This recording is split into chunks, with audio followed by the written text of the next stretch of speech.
Normal ডেলিভারিরও যে একটা ভয়ঙ্কর দিক আছে সেটার ব্যাপারে কি আপনি জানেন? আজকে সেই ব্যাপারটা নিয়ে কথা বলবো। নরমাল ডেলিভারি হচ্ছে যখন বাচ্চাটা মায়ের জরায়ু থেকে বের হয়ে যোনিপথ দিয়ে ট্রাভেল করে শরীরের বাইরে চলে আসে। নর্মালি যোনিপথ আমাদের মেয়েদের ইউজুয়ালি 3 থেকে 4 সেন্টিমিটার 3 থেকে 4 সেন্টিমিটারের মতন খোলা থাকে যোনিপথের মুখটা। কিন্তু যখন বাচ্চা ডেলিভারি হয় সেই 3 থেকে 4 সেন্টিমিটার মুখটা স্ট্রেচ করে প্রায় 10 সেন্টিমিটারের মতন হতে হয়, যাতে বাচ্চার মাথাটা এবং শরীরটা সেই যোনিপথ দিয়ে সহজভাবে বের হতে পারে। সো তাহলে বুঝতেই পারছেন, যখন 3 থেকে 4 সেন্টিমিটারের ওই মুখটা খুলে 10 সেন্টিমিটারের মতন হয়ে যায়, ওই স্ট্রেচের কারণে কিন্তু যোনিপথের যে মাসলগুলো বা পেশিগুলো আছে অনেক সময় ছিঁড়ে যেতে পারে। এগুলোকে আমরা বলি ভ্যাজিনাল ল্যাসারেশন। এটা 4 ভাগে ভাগ করা হয়: first degree laceration, second degree laceration, third degree laceration এবং ফোর্থ ডিগ্রি ল্যাসারেশন। এই এক একটা ল্যাসারেশনের এক একটা ডেফিনেশন আছে। ফার্স্ট ডিগ্রি ল্যাসারেশন ভয়ের কিছু নেই, সেটা মানে হচ্ছে যে আপনার যোনিপথের যে স্কিনটা আছে সেটা হালকা একটু ছিঁড়ে যাওয়া।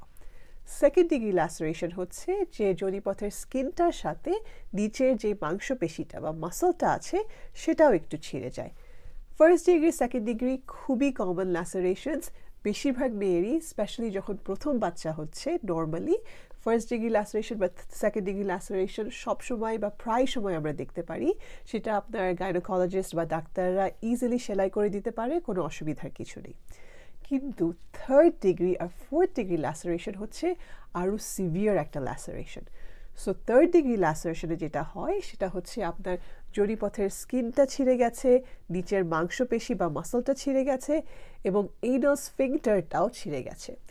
এইনাল স্ফিংটার হচ্ছে আপনার পায়খানার রাস্তায় একটা স্ফিংটার, একটা স্পেসিফিক একটা মাসল আছে, যে মাসলটার কারণে আমরা পায়খানা কন্ট্রোল করতে পারি।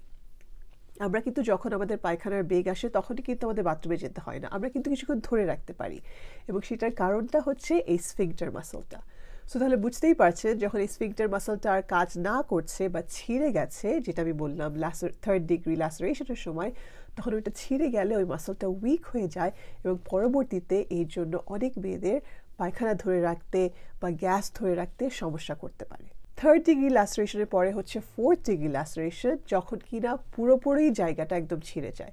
সো আপনার যোনিপথ থেকে পায়খানার রাস্তা পর্যন্ত যা যা আছে, যোনিপথের স্কিন, মাসল, আপনার এনাল স্ফিংটারের মাসলটা এবং রেকটাম, যেখানে কিনা স্টুল কালেক্ট হয়ে থাকে, ঠিক পুরো জায়গাটাই একদম ছিঁড়ে গেছে। সো একদম যোনিপথ থেকে পায়খানার রাস্তার মধ্যে কিছু আর ব্লকেজ নেই।